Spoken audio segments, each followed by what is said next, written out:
নমস্কার বন্ধুরা, অন্তি রান্নাঘরে সবাইকে স্বাগত। বিকেলের নাস্তায় চায়ের সাথে কিছু একটা না হলে আড্ডাটা ঠিক জমে না, তাই ভাবলাম তোমাদের সাথেও আমি ভিডিওটা শেয়ার করি। তো আজকে তোমাদেরকে দেখাবো আলুর ঝুরি ভাজা। চলো ভিডিওটা দেখতে থাকো। প্রথমে আমি আলু নিয়ে নিলাম, এটাকে জল দিয়ে ভালো করে ধুয়ে নেব।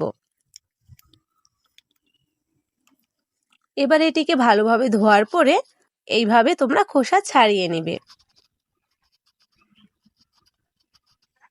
খোসা ছাড়ানোর পরে আলুটাকে এইভাবে তোমরা পাতলা করে কেটে নেবে।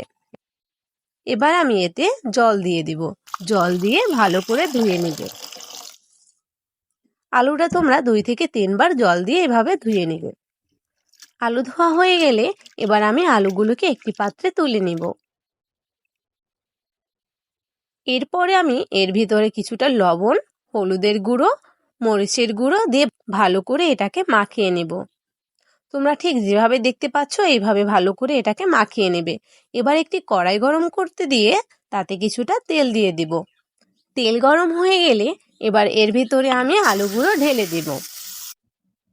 এরপর আমি এটিকে 2 থেকে 3 মিনিটের মতো ভালো করে ভেজে নেব। দেখতেই পাচ্ছ তোমরা, এভাবে লাল লাল করে ভেজে নেবে। আমার ভাজা হয়ে গেছে, দেখতেই পাচ্ছ তোমরা এটা কত সুন্দর হয়েছে। অনেক সুন্দর একটা কালার এসেছে। এবার আমি এটাকে নামিয়ে নেব। বিকেলের নাস্তায় চায়ের সাথে আলুর ঝুরি ভাজা খেতে খুব দারুণ লাগে, তাই দেরি না করে তোমরাও এখনই বানিয়ে ফেলো আলুর ঝুরি ভাজা। দেখতেই পাচ্ছ তোমরা এটা কতটা সুন্দর হয়েছে। আজ এ পর্যন্তই, পরের ভিডিওতে দেখা হচ্ছে।